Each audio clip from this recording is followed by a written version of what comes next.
Subalit nananili tayong matatag upang makamtan ang dignidad ng edukasyon. Sa ngalan ng aking mga kaklase, lubos ang aming pagpapasalamat.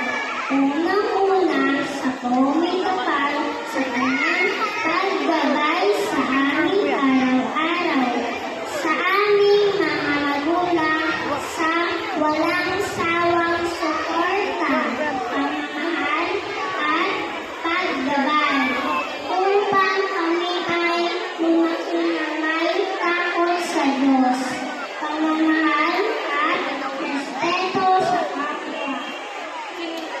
Sa aming guro, sa kanyang mahabang pasensya, pamamahal at pag-unawa, upang kami ay matuto. Hindi ko namin makakamit ang tagumpay na ito kung hindi Renzo, sa wag ka nga magulo. inyo. Maraming salamat po. Napagtagumpayan na naman namin ang unang hamon sa aming buhay. Kabayan nawa, tayo na may katay. Magandang araw po.